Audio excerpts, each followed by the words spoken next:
I'm watching you right now.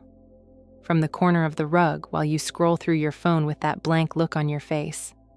You think we're doing just fine, don't you?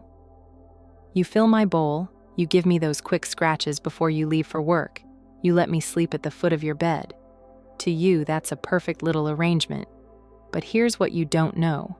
There's a wall between us you can't even see. There are 5 things you keep missing. 5 things that would change everything between us. And you walk right past them every single day. It's not your fault. You're a giant navigating a world built for giants. But tonight, I want to pull back the curtain. Are you ready to see the world from my level?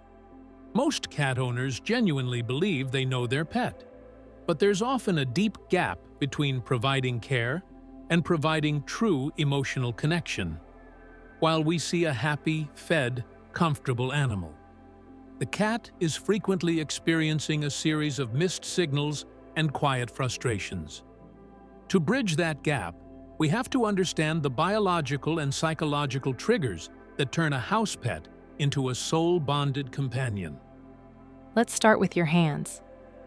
You love going for the belly, don't you? You spot all that soft, tempting fluff, and your brain just says, invitation. Darling, it is not an invitation. I'll be honest with you. Sometimes I tolerate it because I love you, and tolerating is a very long way from enjoying.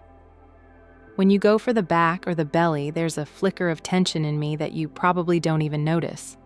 But my cheeks, the base of my ears, right underneath my chin, that is where love actually lives. Have you noticed how I press my whole weight into your hand when you find those spots? That's not random. That's not a coincidence. When you scratch me there, slowly and gently, I don't just feel a tingle. I feel safe. I feel calm. I feel like I am finally, completely home. What she's describing is real biology. Cats have scent gland zones concentrated around the head and cheeks. Studies published in Applied Animal Behavior Research show cats display significantly more positive responses. Slow blinks, purring, head pressing, when touched in these areas compared to the belly or the base of the tail. Stimulating these zones triggers the release of facial pheromones, chemicals that signal comfort and belonging to the brain. It effectively flips a biological safety switch. Miss these zones consistently, and you create low-level stress your cat can never quite explain.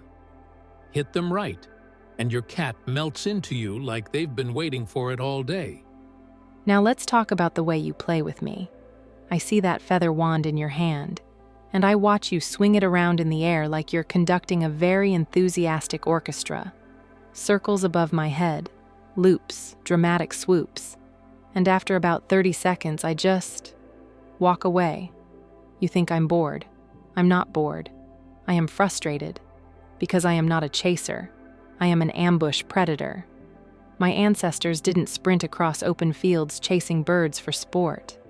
They waited in the tall grass. They calculated. They felt the stillness before the strike. When you keep that toy flying through the air where I can't reach it, it's like you're cooking the most incredible, mouth-watering meal right in front of me and never letting me take a single bite. Move it slowly. Let it twitch and pause. Let it disappear behind a pillow. Make it nervous. Make it feel real. And then, please, let me catch it. That moment of catch is everything. This is one of the most common play mistakes, and it disrupts the cat's entire predatory cycle. Cats are hardwired for the stalk, pounce, and catch sequence. When a toy moves too fast or stays out of reach, it activates the prey drive but blocks the reward, leaving the cat in a state of arousal with nowhere to put it. That's the disinterest owner's mistake for boredom. To truly engage a cat, move the toy like real prey. Slow, erratic, hesitant. Most importantly, let them catch it. That moment of capture releases dopamine that satisfies the cat on a deep instinctual level, and it builds genuine trust with the human who made the hunt possible. Your voice. You use this big, flat, ordinary human voice all day long, the one you use on phone calls with other giants, with the delivery person at the door. And honestly, to me, it's just noise. It's background. It doesn't feel like it's meant for me.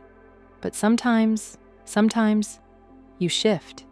Your voice gets softer, a little slower, a little warmer. You use short little phrases and you slow down between them. That is when I perk up.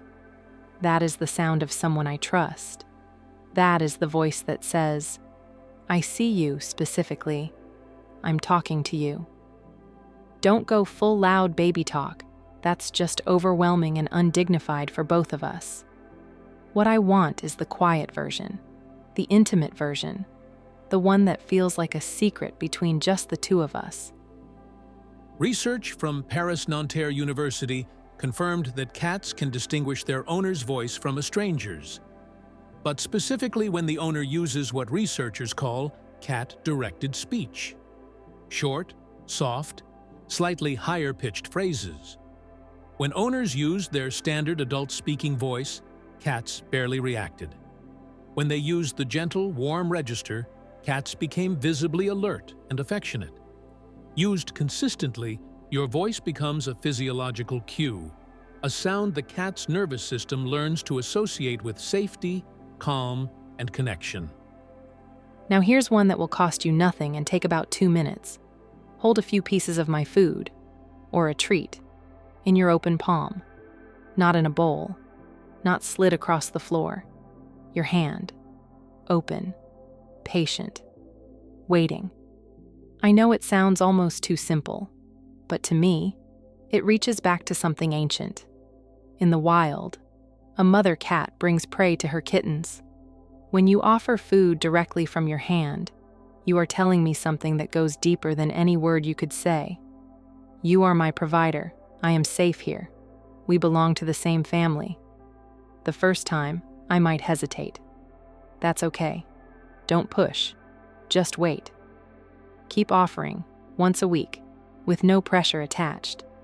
Because the moment I choose to eat from your palm, that is me choosing you. Hand feeding is a bonding ritual that works because it rewires the cat's association with human hands. Instead of something unpredictable or purely functional, the hand becomes a direct source of nourishment and security. It mirrors the trust building that happens between a mother cat and her young. Done gently and consistently, it shifts how the cat approaches the owner, from cautious and neutral to expectant and confident. 2 minutes a week. The return on that investment is extraordinary. And the last one, this is the one that gets me every time. The floor. You are so tall. You tower over me like a mountain.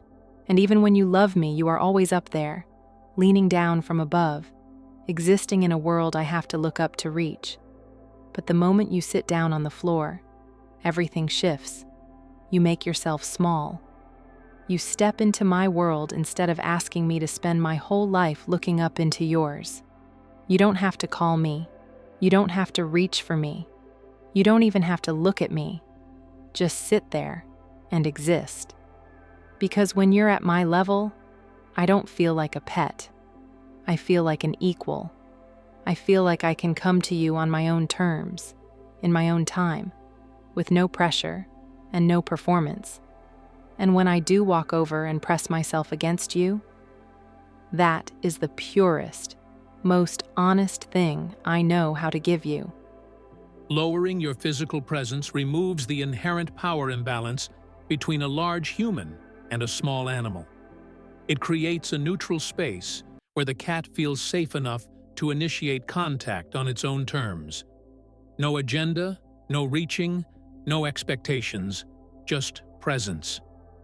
Research and behavioral observation consistently show that cats are most likely to seek closeness when they feel completely free not to. The floor is the simplest, most powerful gesture of respect you can offer. And cats notice.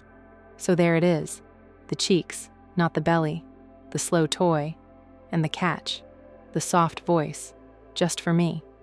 Your hand, open and waiting. And the floor, the easiest gift in the world. Do these 5 things, and I won't just live in your house anymore. I will choose you. Every morning when I find the patch of sun closest to where you sit. Every evening when I decide your lap is the only acceptable place to be. Every night when I position myself exactly 12 inches from your feet, close enough that you know, far enough that I still have my dignity. That's love, darling.